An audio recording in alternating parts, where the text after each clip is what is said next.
regurgitated into a PowerPoint. So you've got a nice little text there. Just let me know if you need a conversation. Got him out of it. Okay, we're gonna pick up. We're kind of going through these questions that we've gone through the process of translation, and now we're going through these questions to kind of jog your memory on things that we've discussed in the past, and to also just link these things together, put these things into perspective. Okay, so these questions in the PowerPoint, questions 1, 2, 3, you can maybe, I mean, not all of them, but you can maybe see some of your short answer questions looking similar to this stuff. And then at the end, I've got like 4 multiple choice questions that are actually maybe on the test, so we can work through those and have a discussion about those. And if I'm fast enough, maybe we can introduce chapter 11, but we'll see. So question 3, our last one was we were learning, or we were just discussing proteins, how they could change their shape. We can regulate protein function. We talked about feedback inhibition. And then our question 3 is that an enzyme function can be modulated by allosteric regulation. Can anybody feel comfortable telling me what allosteric regulation is? Yeah. Allosteric regulation is a second binding pocket on a protein that lets you tune up how the orthosteric binding pocket responds to being bound to the protein. That's great. Yes, yeah.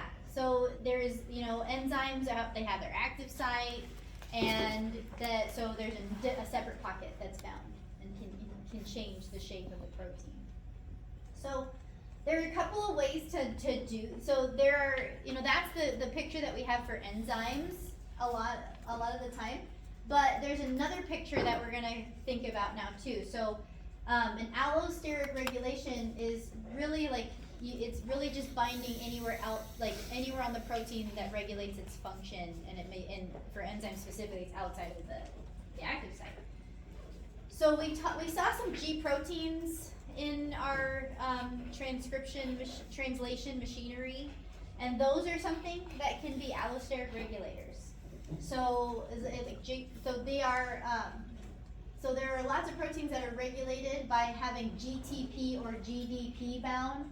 I know when we first introduced this, we were talking about like the transfer of energy, but you can also look at this in another way, and that is when GTP, guanosine triphosphate, is bound to something, that thing that it's bound to is going to take a certain shape. It's like an on shape. And when you change the shape of the GTP, and not necessarily make it fall off, then you end up changing the shape of the protein that it is on, and it's in the off state. So that can be, you can have a difference in the conformation based on whether or not you got the GTP or the GDP bound. And just to make that more significant for you, there are mutations in like our RAS. So RAS is an oncogene. It's actually, RAS has a very important role in cell signaling, like passing on the signal that's felt from the outside of the cell to things inside of the cell. And there are about 25% of human cancers where the mutation in RAS has been identified.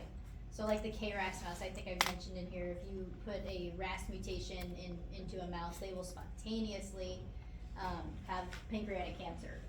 So anyways, the mutations usually lead to a lock in the GTP bound state.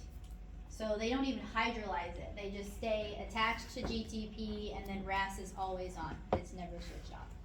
And that's something that perpetuates the cancer phenomenon.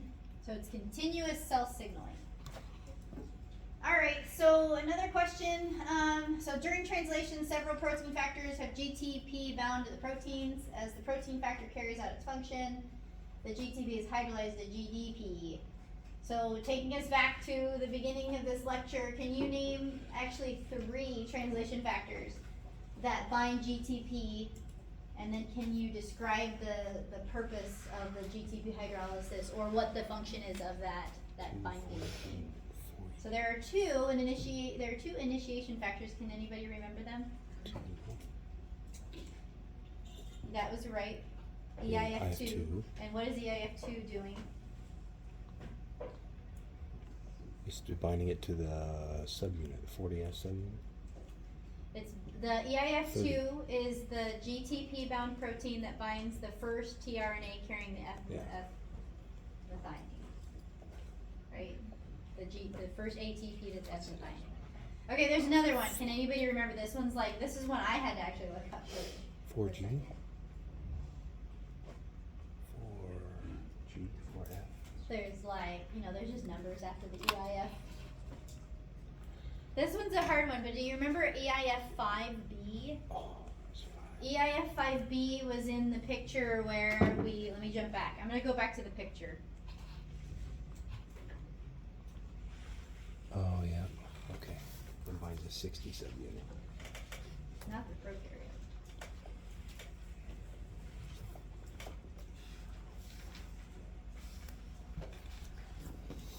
Hold on, here we go. This one that was like, oh, this is so much going on. So EIF2 and EIF5B. There's also an elongation factor. Let me go find it. So elongation. Sorry. Elongation factor 1 alpha. Okay. So just thinking about this regulation, this on and off, like this is one of those things you could tease out to give you a picture of what's going on. So we've got that on and off so this is really actually important. So we just mentioned initiation factor 2 brings in that first tRNA. Remember that? And then when all the things come together, EIF5B helps to bring that big subunit in. What is EIF1 alpha? This is in elongation. It's the one that brings so EIF2 brought in this one. EIF1 alpha brings in all the others. Sorry, I'm making this confusing because I keep saying I. It's EEF1 alpha. Yeah. Okay. So sit with a friend, if you can, talk to your cat, whatever it is you're doing, and talk through, okay, how does translation happen? How does it start? And then how do we elongate? And, ask maybe add this question in your notes, where is the GTP turning things on and off? Where is GTP and GDP turning things on and off? If I don't give you a headache, I'll do this.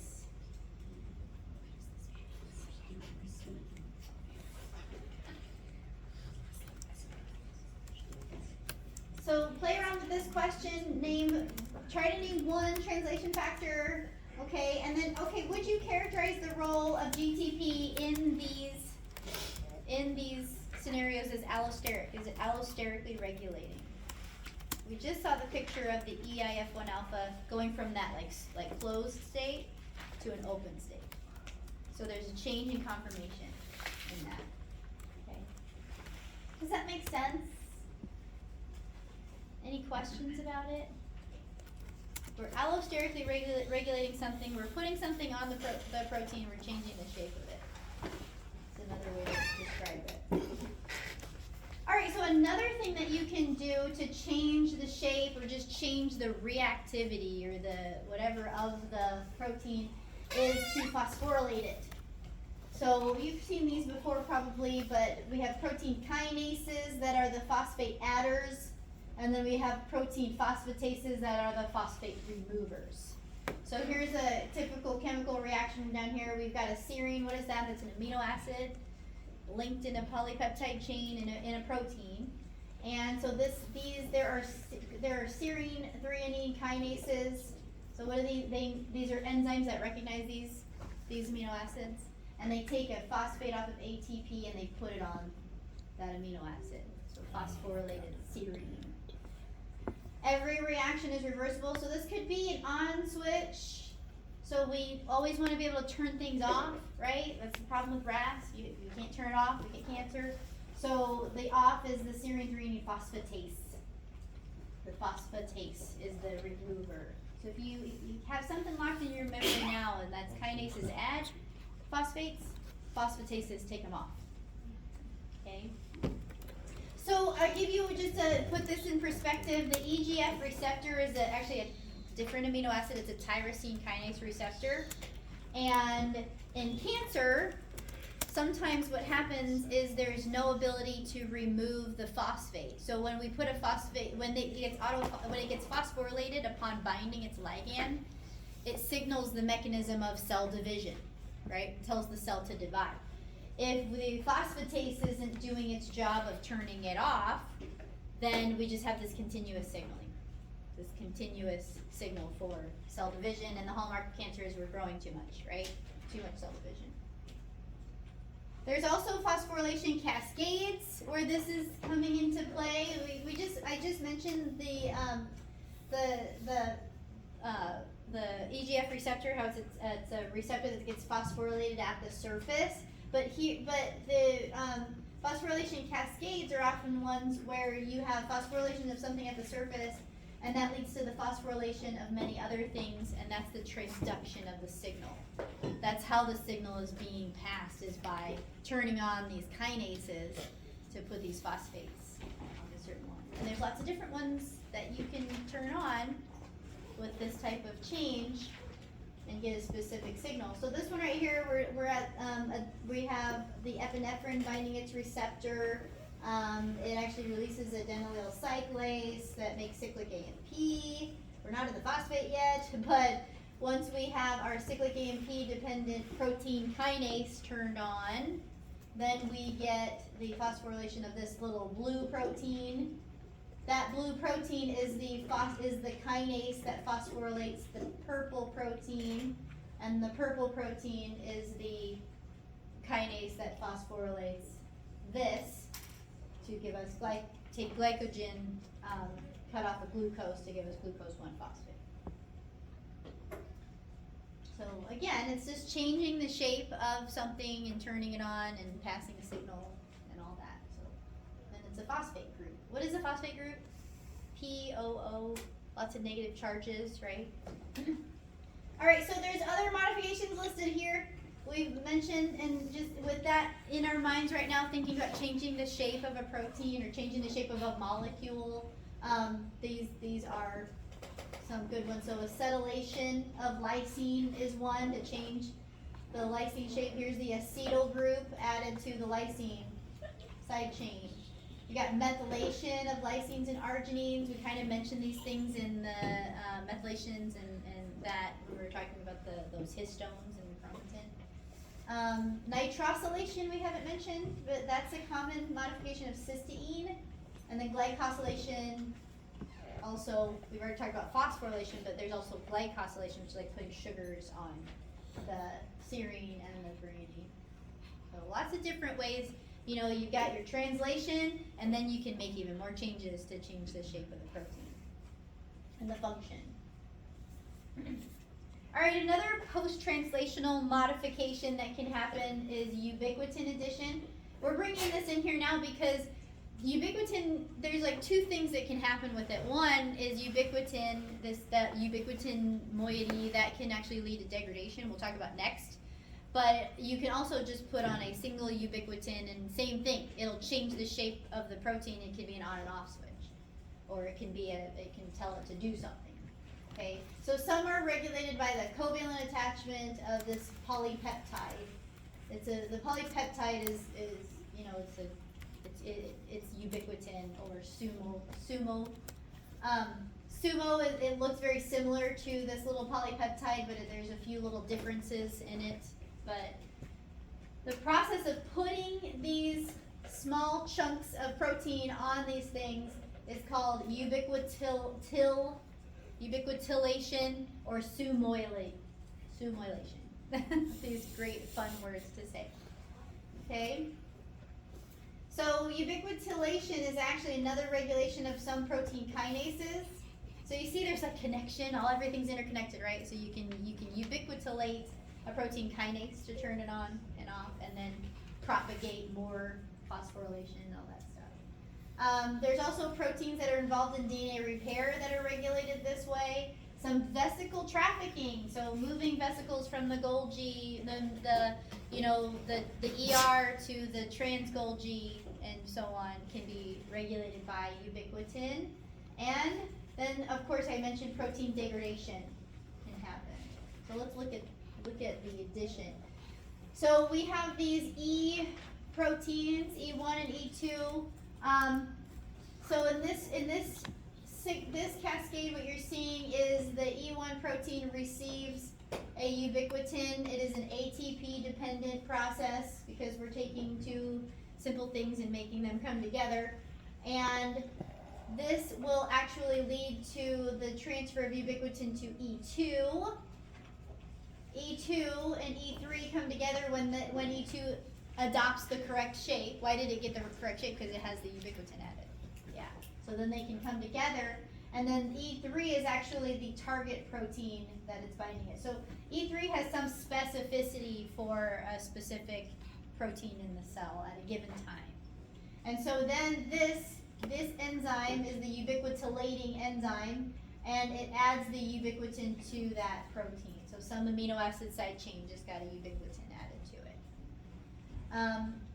Everything, this might be an on thing, so you can de-ubiquitinate to turn it back off. So this is on and off. What about degradation? So before we even look at that process, it's really important to remember that we can turn proteins on and off, but sometimes in order to shut down the function, we have to degrade them too. Okay, there's also degradation when something is misfolded. It's something messed up with it. Every protein has a half-life. Do you guys know what that means? It means that there is a certain amount of hours where that protein is going to be gone. We're done with it. And some of that is we're lucky because it's regulated so that you get the function, you get the protein out of the way. So the major pathway of protein degradation is the ubiquitin proteasome pathway. So I think we've introduced the proteasome before, but the proteasome is an organelle in the cell this is the area where these ubiquitinated proteins will get degraded. So they are recognized by a polyubiquitination. So that means that little green ball, there is a chain of them. And that chain of ubiquitins actually targets proteins for degradation. So that's a different look. An on-off switch is typically a one ubiquitin. Degradation is a chain of them. Okay, so in the proteasome. So here is that process. We have polyubiquitination. So notice that E2 keeps adding them until we get a chain. And then here it is targeted to the proteasome. Notice that there's some binding pieces. There's some areas where the polyubiquitin chain are binding the proteasome specifically. And then we're breaking it up. There's some ATP dependent stuff in here, and it doesn't follow the description that I keep giving where we're bringing simple things into complex things, but we are forcing the work of the proteasome, so that's how you can think of that. This is really active, so this over here is just reminding you that in the cell cycle, we have to have signals that ramp up, and then we have to have signals that go away so that we can drive cell division, right? So this is putting that into the perspective of cell division. So in interphase, we have a protein called cyclin B synthesis. We have cyclin B synthesis, and then we have activation of the cyclin B CDK1 complex when this protein is available. And when those two things are together, that is prophase. That's happening in prophase. And what's happening in prophase? We have duplication of the chromosomes in interphase. In prophase, we start to condense everything, right? In metaphase, by metaphase, the cyclin B is is polyubiquitolated, and then it's taken to the ribosome for degradation, and we, at that, because this is degraded, CDK1 is then turned on. So we turn CDK1 on, degradation allows us to turn CDK1 off. Okay. So it's funny because then if you're thinking about this as allosteric regulation, what is the allosteric regulator in here specifically? That little blue ball is binding the CDK1, and that's the one that's turning it on and off. So the off switch is literally degrading the regulator. Okay? So complicated. Alright, since we're talking about degradation, we should talk about autophagy. And autophagy is literally like self-eating. So it's the cell degrades parts of itself so that it can use those building blocks for something else. So the protein degradation we just talked about before this was in the proteasome, but there's another organelle that's responsible for degradation, and that's lysosomes. Lysosomes typically will break down like food that comes from outside of the cell, and they also will break down like large organelles within the cell. So this is a mitochondrion, something, you know, it's maybe we don't need as many mitochondrion, the cells have changed and there's not a lot of energy required. So this will be engulfed in a membrane-bound compartment. So it's actually the endoplasmic reticulum. That's where the membrane is pinching off from. Some sort of signaling is going to target that vesicle for the lysosome, and the lysosome is going to, it holds all of the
To the You guys are T. good talk.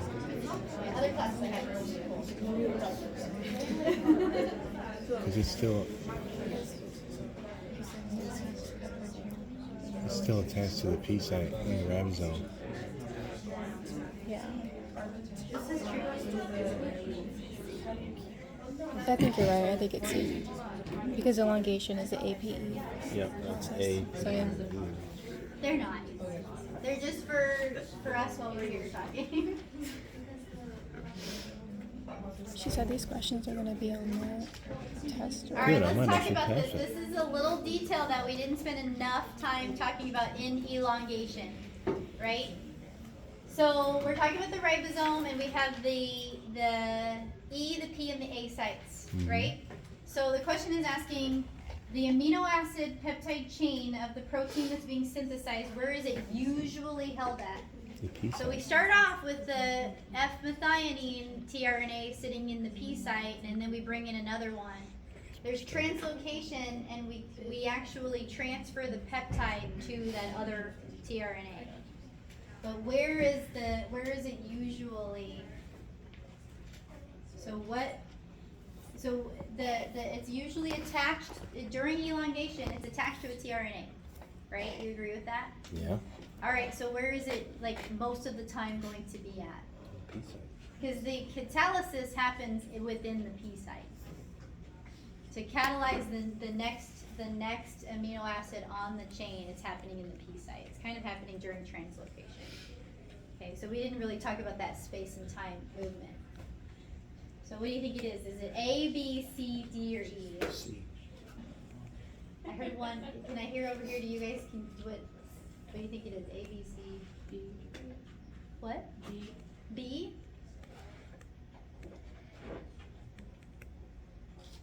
Oh, like attached to the elongation factor 1? It's going to be attached to the tRNA. Yeah. Let's get it. So it's C? Yes. Okay, but okay. Okay, argue. Go ahead. Okay, so but in the ribosome, isn't it EPA? And then the amino acids are out the exit. The active site P is where the tRNA brings the matching polypeptide. So why are we there? Can you explain that? A is where the when it comes in for the first time. Right. A is where the tRNA brings in the matching polypeptide, and then before that the chain of amino acids is sitting in the P site on the previous tRNA. Does that make sense? No. Can you show me a picture? I'm not even sure. Can I draw a picture? I cannot draw. It's So very doesn't ugly. it like exit the E, so therefore is it technically sitting in the E? You know what I'm saying? 'Cause there's, like, If you go to slide 16 and 17.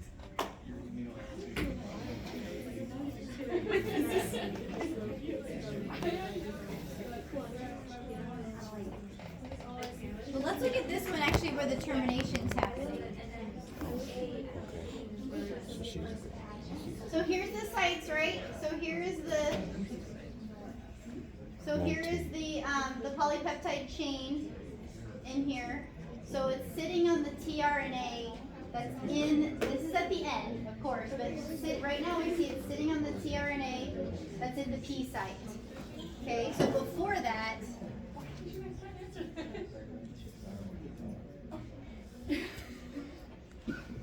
this is a good discussion. Don't feel bad. This is a good discussion to have because we have to picture. This is the tough thing: is we have to picture these things coming together and then the movement of them too. So here, look at this one. So we have during elongation, we have the first. This is the first and the second, right? So the first one's sitting here in the P site. There is a chemical reaction to link them, and then it's not released, but when it gets released, it's when this one moves into the P site. Does that make sense? Yeah. So typically, most of the time, that's why it's so tricky with those most of the times and usually, the kind of vague words, but usually, there's probably like a period of time where it's, as they're moving, it's like in between, it's like a transition state, right? But most of the time, it's going to be in the P site because that's sort of like a reset moment. So it's reset when it's sitting in the tRNA holding the polypeptide chain is sitting in the P site.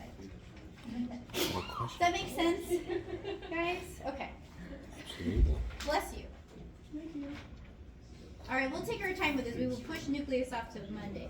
But let's go to the next one. On that question, can you go back to that real quick? Oh, sorry. This one's a long one. Yeah, okay, back to this question. Yeah, because to help people out, the peptide chain is in the peptidyl site, which is the P site. Oh, that's a good, yeah. Did you guys hear that just now?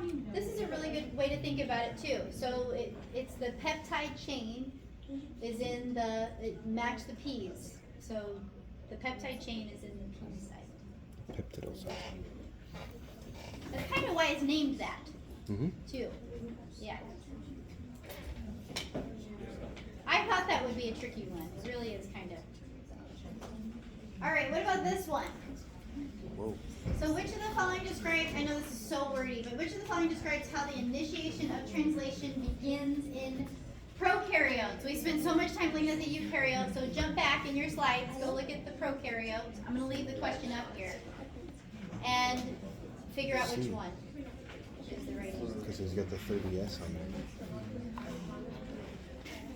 Alright.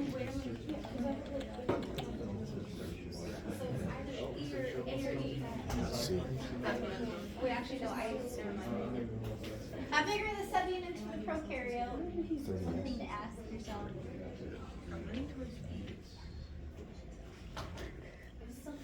How many initiation factors start off binding nets?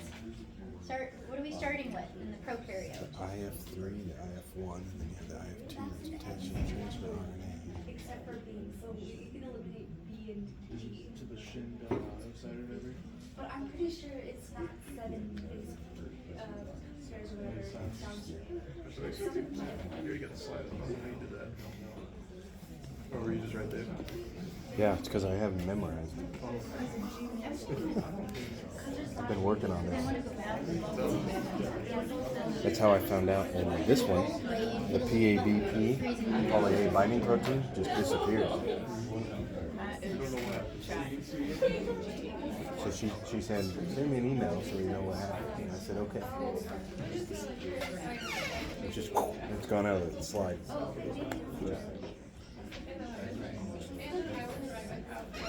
Yeah, looks like it's C. It's C, because it's the Oh, yeah, you 30S already- subunit plus 3 initiation factors. You got the 1, the 3, and the 2.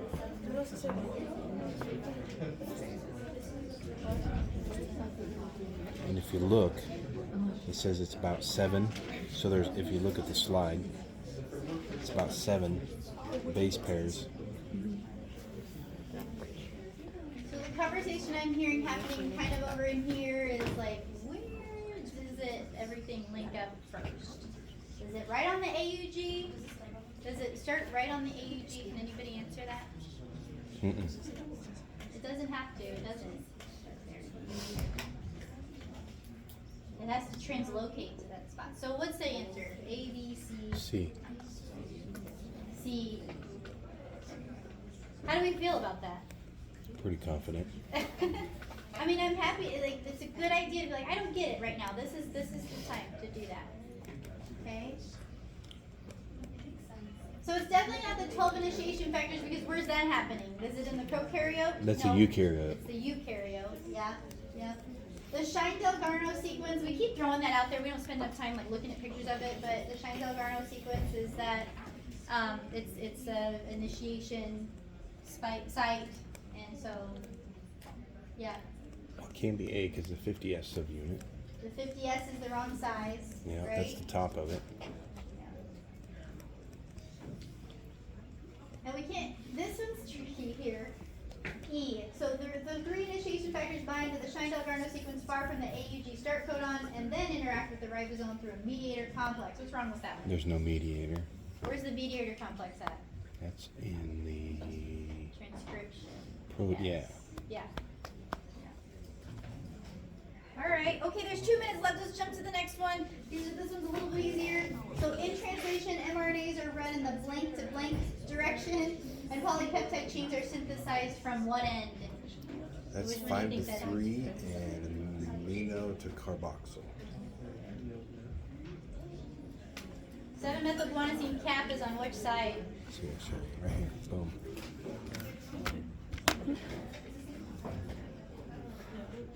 It's on the 5' side. That's D. You are correct.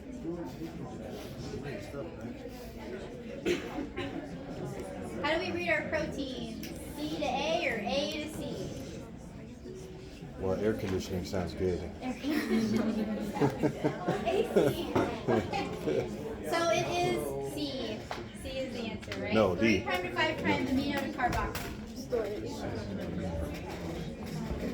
All right, last one. Do we have? It's like 1 minute. So termination of translation and release of the polypeptide chain occurs when? I'm gonna just simplify this down for you. Wait a minute.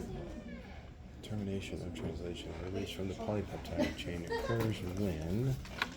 What occurs when? Well, actually, do you want to? Let's come back to this one. I feel like I'm rushing this a little bit crazy. Let's open up Monday with this question, okay? Termination All right. Don't occurs. forget to start working on that bioinformatics exercise and communicate with your team outside of class.